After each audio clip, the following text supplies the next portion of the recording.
You've probably driven past the Kofa National Wildlife Refuge, the vast mountainous region in the northeastern part of Yuma County. You can see it from anywhere in town. Well, in this special report, News 11's Asal Rezaei goes off the grid. Hey, Asal. Hey Max, you're right about that. You can't miss the Kofa National Wildlife Refuge. You've probably driven past it on your way to Las Vegas, even if you've made your way to Phoenix. But have you ever wondered what's out there in the middle of nowhere? Well, I went into the wild to get some answers. On the horizon, on the outskirts of town, mountains surround the city of Yuma. Many of them were the front yards to thousands of people living in mining communities nearly 150 years ago.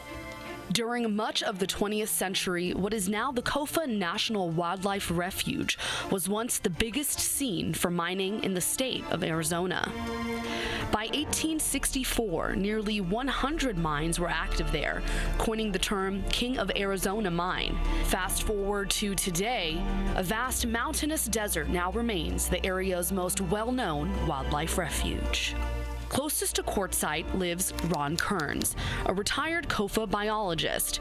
Kearns did not want to speak with us on camera, but sent us a suggestion to highlight Kofa's wilderness designation as a principal reason for its evolution as a still remote and mostly pristine area in an ever-increasing crowded world.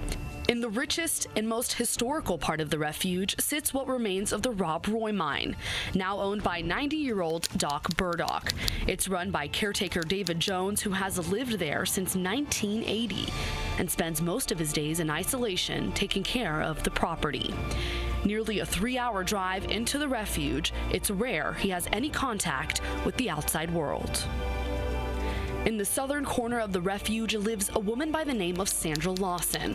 Also unwilling to go on camera, she purchased the property from a friend years ago. This property is known as the Union Mine and the Colorado Mine. Lawson, also an isolationist, makes her way into town only a few times a year for necessities, as her trip back home is nearly 2 hours on a desolate desert road. That same road took us here to one of the most well-known mines, attracting the first miners in the Castle Dome Mountains. That spot, about an hour drive from Yuma. Alan Armstrong lives there as the owner and operator of the Castle Dome Museum. Manager of the refuge, Greg Risdall, agreed to take us to the Castle Dome Mountains to meet with Armstrong. I think it really started around 1897, and it lasted 10 or 11 years, and then that gold deposit was played out. But it ended up being the richest mine on the refuge. But it only lasted for less than a dozen years. As we get deeper into the refuge, the roads get bumpier, and the view looks as though the mountains will never end. After that hour drive, we reach our destination. In such a remote place, I'm eager to hear from Alan Armstrong, the man who bought the old mining grounds more than 2 decades ago. Well, I mean, not much has changed. We've tried to keep the natural setting this is in unmolested and natural as possible, and so you get here, you don't see the infrastructure of a modern facility. You see as it was in the 1800s. What was once a mining town populated with over 2,000 people, now the Castle Dome Museum is a makeshift ghost town of that era in one corner of the Kofa National Wildlife Refuge. In his efforts to keep the land true to its origin, Armstrong has built an entire town, a replica of sorts. The replicated town is made up of buildings Armstrong either restored or built himself. Every single prop inside is an artifact he found while exploring the mining grounds since he first arrived in 1993. This is Armstrong's life's work. Although he's been working on the museum for over 20 years, he doesn't plan on stopping anytime soon. We like the serenity and the peacefulness and the quietness. It's hard to beat, huh? It's very hard to beat. Aside from their remote life, Armstrong and his wife spend their days maintaining the museum grounds and working on other projects. We purchased the mine next to us. And Castle Dome City one time was 7 miles long, and now we're spread out about, there's buildings scattered for about a remnant piece of what there was. The rugged terrain surrounding Castle Dome City stretches for hundreds of miles past the ghost town.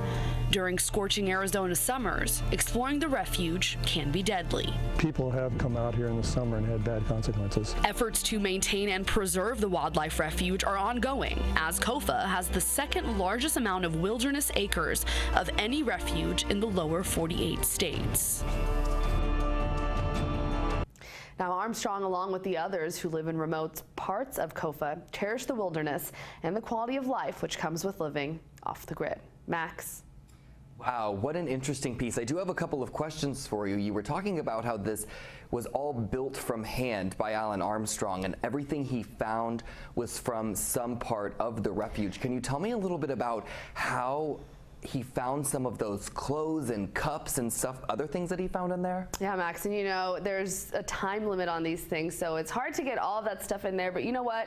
Going out there, Alan told me that all those artifacts, he's been there for, over 20 years by now, so they've had a lot of time to explore. His wife is actually an anthropologist, so you could say these people are professionals, and they did find those artifacts just exploring the mining grounds and exploring the community that used to be there that was taken down. So the buildings that used to be there from that community were pretty much taken down by the refuge, and eventually Armstrong went in and he built it all up himself. But also, you have to note that YPG did play a role in helping him find these artifacts. They have helped him here and there exploring the refuge and even giving him things that they've found in the past so that he can include it in the museum. So there's so much history behind the museum there, Max, that it is honestly unbelievable. And he did even have Levi jeans on some of those mannequins, you can say, in that bar that you saw in that video.